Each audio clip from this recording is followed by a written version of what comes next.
Selamat ulang tahun, Don Alberto. Terima kasih sudah datang, Nyonya Aguero. Rihanna terang-terangan menunjukkan kebahagiaannya saat Violeta datang.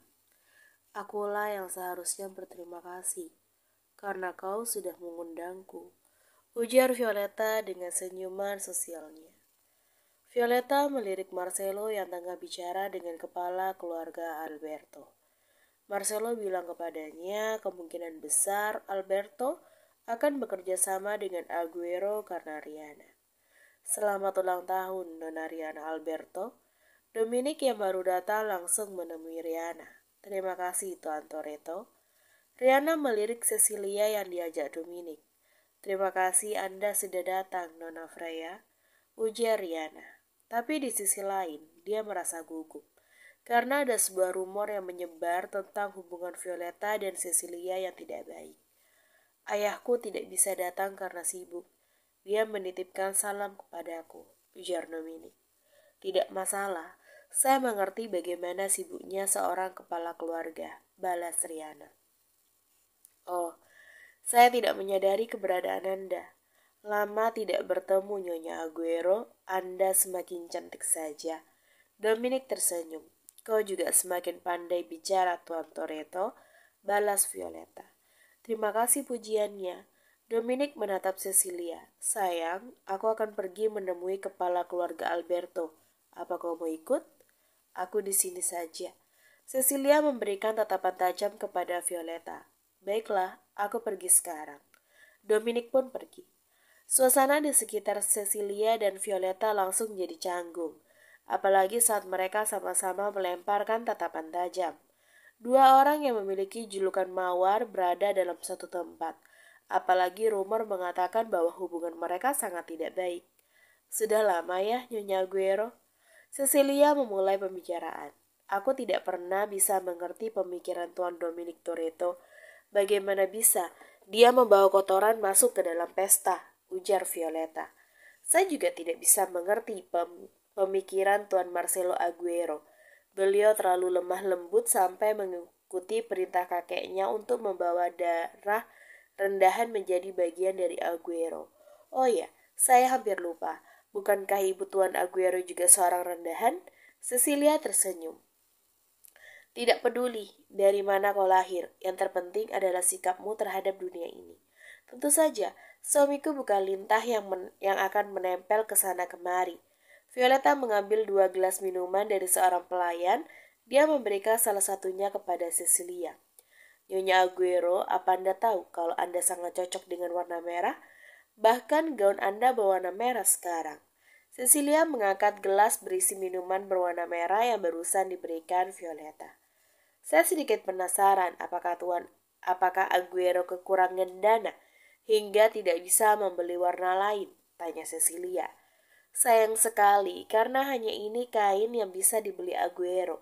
Violeta menarik gaunnya, membiarkan semua mata melihat ke sana. Beberapa orang langsung menyadari jenis kain tersebut. Itu bukankah itu kain Loves? Salah satu tamu bergetar. Tamu lain yang mendengarnya tentu langsung terkejut. Kain Loves bukan sembarangan kain. Benda ini tidak mudah didapatkan. Diproduksi sedikit oleh seorang pengrajin bernama Dren Loves yang sangat terkenal. Kain ini bernilai tinggi karena proses pengerjaannya dilakukan langsung oleh Dren Loves dengan memakai bahan-bahan terbaik dan waktu yang sangat lama. Bahkan akhirnya Dren Loves tidak bisa menyelesaikan pembuatan kain karena kematian lebih dulu menjemputnya. Harga kain ini sangatlah mahal. 1 meter kain itu sama seperti nilai sebuah rumah mewah. Rupanya Tuan Aguero sangat menyayangimu ya, Cecilia tersenyum. Saya harap Tuan Dominic Toretto juga menyayangi Anda, balas Violeta dengan senyuman yang menusuk. Di sisi lain, Dominic membawa Marcelo bicara di sudut yang tidak dilirik banyak orang. Berkat pendengaran mereka yang tajam, mereka dapat mendengarkan pertengkaran Violeta dan Cecilia dengan baik. Itu hanyalah acting, tidak perlu tersinggung dengan kata-kata Cecilia, ujar Dominic. Itu adalah kebenaran, untuk apa tersinggung? Marcelo menyesap minumannya. Ngomong-ngomong, bukankah kakak ipar terlalu baik? Kalau aku jadi dia, aku akan marah lebih lama lagi. Dominic tertawa kecil. Diamlah, jangan mengungkit itu lagi. Baiklah, baiklah. Lalu kenapa Matteo tidak datang? Pengawalnya Violetta juga. Matteo terlihat bosan dengan pekerjaan di mansion, jadi aku memberikannya tugas pembersih. Violetta mengirim kita untuk menemani Matteo. Oh, apa itu artinya aku akan memiliki adik ipar? Dominic tersenyum. Mungkin saja, tapi aku tidak yakin Matteo bisa melakukannya dengan benar. Jangan meremehkannya, bisa saja Matteo menjadi buaya saat dia bergerak. Ya, aku pikir kau benar. Aku terlalu khawatir.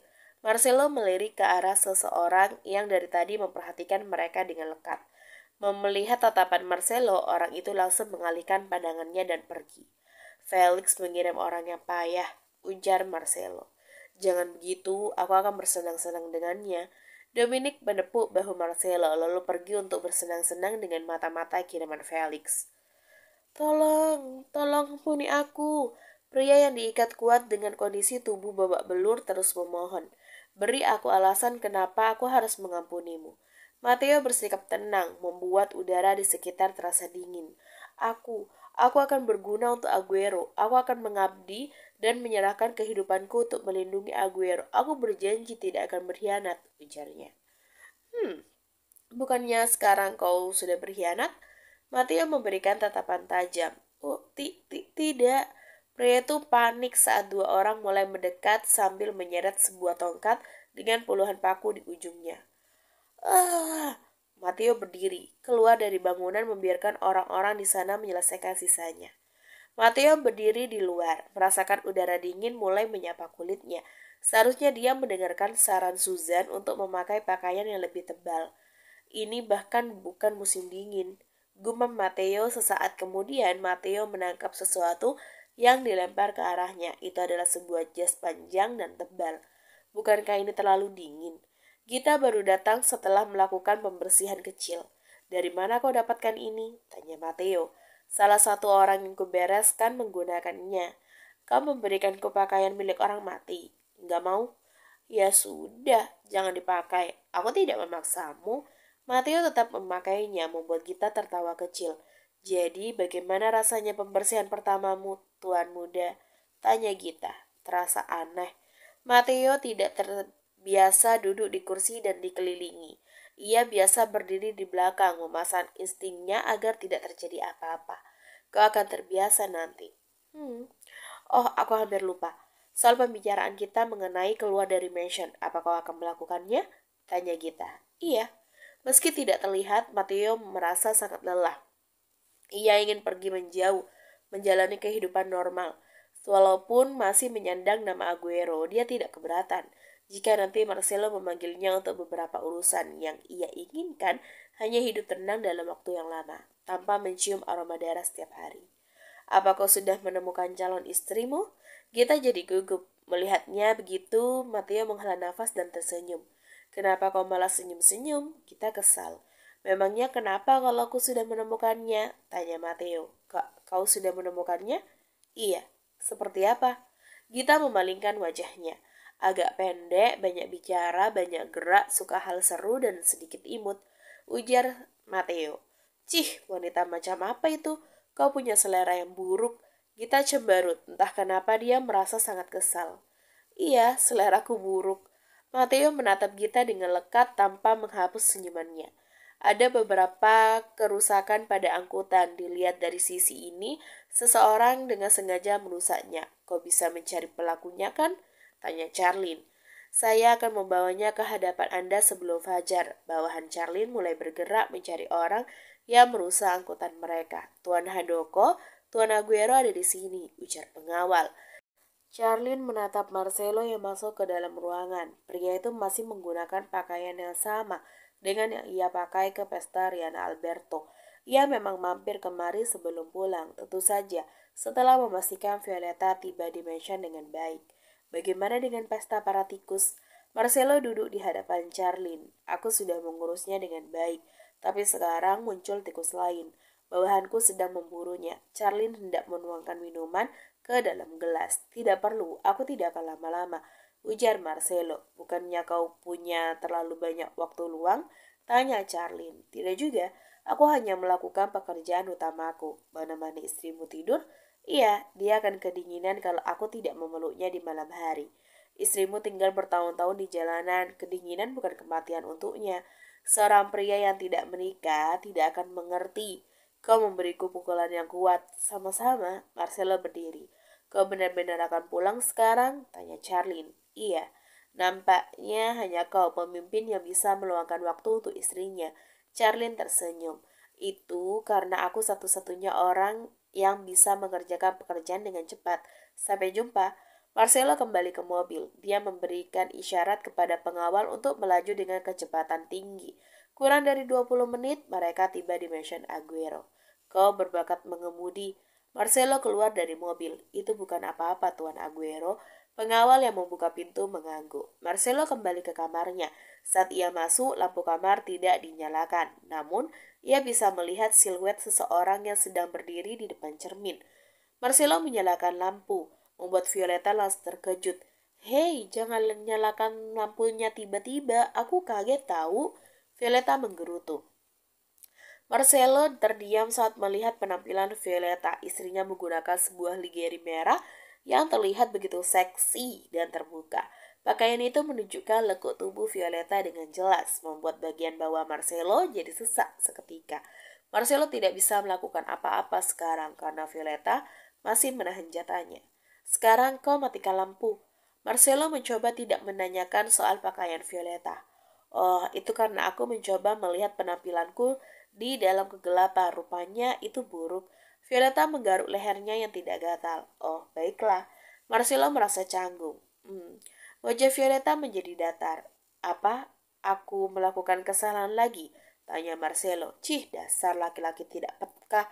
Violeta berjalan ke arah ranjang. Marcelo yang menyadari maksud Violeta jauh lebih dulu memeluk istrinya dari belakang sebelum Violeta menyentuh ranjang. Jadi, Marcelo menarik tali pengikat Ligeri. Bukannya kau sendiri yang kemarin menanyakan jatah?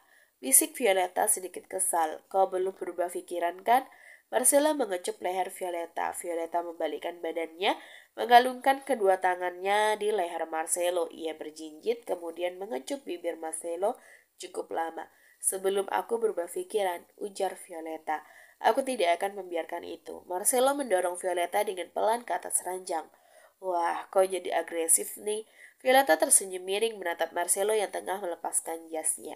Jangan salahkan aku kalau besok kau tidak bisa berjalan. Marcelo mencium bibir Violeta.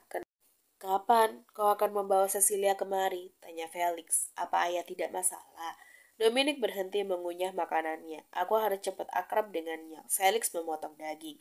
Cecilia bilang dia akan datang kalau ayah mengundangnya secara langsung, ujar Dominic. Undangan ya, itu cukup sulit. Jadwalku penuh untuk beberapa hari ke depan, jadi aku tidak bisa mengundangnya. Tidak mungkin kan aku meninggalkannya padahal aku yang mengundang. Felix mengusap sisa saus di sudut bibirnya dengan serbet. Sayang, bagaimana jika aku saja yang mengundangnya? Tanya Melva. Memang apa yang akan kau bicarakan dengannya? Tanya Felix. Sebenarnya aku ingin mengadakan pesta teh. Aku ingin mengundang para wanita cantik yang bisa diajak bicara, ujar Melva. Felix memikirkan keinginan Melva. Ayah, kupikir itu tidak masalah. Selama ini ibu kan cuma diam dan tidak melakukan apa-apa. Ibu pasti sangat bosan. Siapa tahu pesta teh ini bisa membuat ibu merasa lebih baik, ujar Dominic. Baiklah, lakukan saja. Balas Felix, terima kasih sayang. Melva melirik ke arah Dominic. Dia langsung merasa kesal karena kalah lagi dengannya. Padahal dulu Felix lebih sering membela dan mendahulukan dirinya ketimbang Dominic. Sekarang rasanya dunia sedang berputar. Kapan kau akan mengadakan acara itu? Tanya Felix. Besok, ujar Melva. Ibu, itu terlalu mendadak. Dominic tersenyum. Itu bukan urusanmu, Dominic. Aku tahu yang terbaik untuk diriku sendiri, ujar Melva. Ya, terserah ibu aja. Aku hanya berniat memberikan sedikit saran. Dominic mengendikkan bahunya. Lakukan sesukamu. Felix berdiri setelah merasa kenyang. Ia langsung keluar dari ruang makan, meninggalkan Dominic dan Melva yang belum menghabiskan makanan mereka. Kenapa kau terus ikut campur? Apa kau ingin menunjukkan kepadaku kalau Felix lebih menyayangimu? Tanya Melva. Aku tidak mengerti kenapa ibu berpikiran seperti itu. Aku sudah bilang, aku hanya memberikan saran. Aku sudah kenyang, ibu lanjutkan saja sarapannya. Oh ya, semoga pesta teh ibu sukses. Dominic tertawa kecil lalu keluar dari ruangan. Bajingan kecil itu, lihat aja nanti. Saat semuanya sudah lebih baik, aku akan langsung melemparnya keluar dari mansion ini. Melva geram. Apa? Dia mati? Felix terkejut. Iya, kami menemukannya tewas di tengah jalan. Dia tidak terlihat seperti korban tabrak lari, lebih mendekati korban pembunuhan. Nino menunjukkan beberapa foto di sana memperlihatkan orang yang disewa Felix untuk memata-matai Dominic. Telah kehilangan nyawanya dalam keadaan mengenaskan. Siapa yang melakukan ini? Dominic? Felix merasa gugup. Jika itu Dominic, maka tebakannya kalau Dominic mengkhianatinya adalah kebenaran. Apalagi orang sewaannya berperingkat A, tingkat tinggi dalam organisasinya. Jika memang Dominic pelakunya, artinya Dominic sangatlah kuat. Nampaknya itu bukan tuan muda, ujar Nino. Dari mana kau tahu? Tuan muda tetap di dalam pesta dan langsung kembali setelah mengantar Cecilia ke hotel. Nino menunjukkan beberapa bukti rekaman video. Lalu siapa yang menghabisinya? Saya masih mencoba menyelidikinya. Tolong beri saya lebih banyak waktu. Baiklah, gunakan waktumu. Felix memijat kepalanya yang terasa berdenyut. Segala sesuatu terasa lebih rumit sekarang. Dominic yang dulu ia anggap sebagai anak bau kencur yang bisa diremehkan, sekarang malah jadi batu sandungan terkuatnya. Jika ia membayangkan saat ini Dominic adalah seorang pemain catur handal yang menggerakkan satu persatu bidak. Salah satu bidak tersebut adalah dirinya. Suatu saat nanti kebenaran akan terungkap. Violeta bangun kesiangan. Saat ia bangun, Marcelo tidak ada di sisinya. Ia menemukan sebuah catatan tulisan tangan di nakas. Itu adalah pesan dari Marcelo. Aku harus pergi karena urusan penting. Saat kau sudah bangun, pergilah temui dokter jika merasa badanmu sakit. Maaf karena melakukannya dengan kasar tadi malam. Aku mencintaimu. Lihatlah, dia seperti bocah yang baru mengenal kata cinta. Violeta tidak bisa menahan senyumnya setelah membaca pesan tersebut. Violeta berdiri meregangkan tubuh dan otot-ototnya. Violeta mengerti kenapa Marcelo sangat khawatir, karena sekarang tubuhnya sedikit sakit. Wajar aja, kemarin malam mereka seperti hewan buas. Mandi sendiri aja deh. Violeta sedang malas kalau ada yang melihat tubuhnya, apalagi dengan puluhan bekas merah di sekujur tubuh bagian atasnya. Selesai mandi, Violeta mencari pakaian di ruang pakaian Marcelo. Untungnya, ada beberapa pakaian wanita yang memang ia letakkan di sana untuk berjaga-jaga. Violeta pergi ke meja rias, memakai perawatan kulit dasar seperti yang diajarkan Susan. Ia keluar dari kamar Marcelo dengan rapi membuat dua pelayan yang menunggu di luar terkejut. Kalian menungguku dari tadi, tanya Violeta. Iya, Nyonya. Seperti yang kalian lihat, aku sudah selesai. Bagaimana dengan perawatan kulit? Sudah, bagus sekali, Nyonya. Kedua pelayan itu tersenyum seakan bangga pada sesuatu. Sudahlah, kalian bawakan saja makananku ke kamar. Aku malas untuk turun. Violeta melangkah ke kamarnya. Di sana sudah ada Gita yang bersantai dan Cecilia yang sedang mengecat kukunya dengan warna ungu. Melihat pemilik kamar datang, Gita hanya mengangguk sebagai sapaan. Hebat ya, kamarku sudah seperti penampungan orang jalanan. Violeta duduk di sebelah Cecilia. Rumor tentang Violeta Aguero dan Cecilia Freya telah menyebar dengan cepat. Cecilia menghapus chat yang berantakan. Aneh sekali, kau memanggil dirimu sendiri seperti itu, ujar Violeta. Rumor apaan? Tanya Gita. Kami melakukan skenario pertengkaran, balas Violeta. Oh, lalu bagaimana? Sebagian besar sudah percaya kalau aku dan Violeta memiliki hubungan yang buruk. Ini membuat rumor tentang Dominic yang bekerja sama dengan Aguero langsung diragukan. Cecilia lanjut mengecat jari kelingkingnya. Ini akan jadi kejutan besar saat semua orang tahu kalau kalian semua bekerja sama, ujar kita.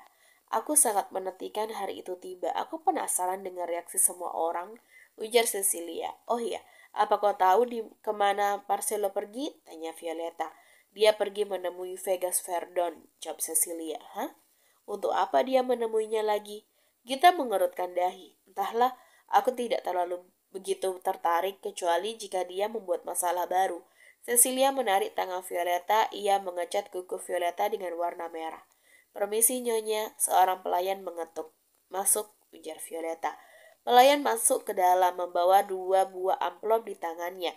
Violeta menerima amplop tersebut dan memberikan satunya kepada Cecilia. Undangan apa lagi ini? Violeta membacanya, pesta teh Melva Smith. Cecilia langsung melempar undangan itu ke lantai. Yang benar aja, Cecilia berdecak. Dia tidak tahu malu, dia bahkan bukan istri sah, tapi terang-terangan mengundang seseorang ke Mansion Toretto, ujar Violeta. Dia mengundang kalian berdua bahkan setelah rumor tentang hubungan kalian tersebar, ujar kita. Kupikir dia hanya ingin bersenang-senang. Violeta melirik Cecilia, mereka saling melempar senyum satu sama lain. Baiklah, mari nikmati pesta ini. Selamat Tuan Galen, Anda telah pulih sepenuhnya. Alfonso Galen, putra Alessandro, menatap pantulan dirinya dari cermin. Dia telah diam cukup lama untuk fokus dalam penyembuhannya, sembari menunggu saat yang tepat untuk meluapkan semua kemarahannya. Sayang, Victoria mendekati Alfonso. Ia ingin menyampaikan pada suaminya kalau dia mendapatkan undangan pesta teh dari Melva. Tapi saat melihat wajah Alfonso, dia langsung mengurungkan diri. Ini pertama kalinya Victoria melihat senyuman yang payah, jadi sangat menakutkan. Ini saatnya membalas semua penghinaan yang kau lakukan, Marcelo Aguero. Alfonso pun tersenyum.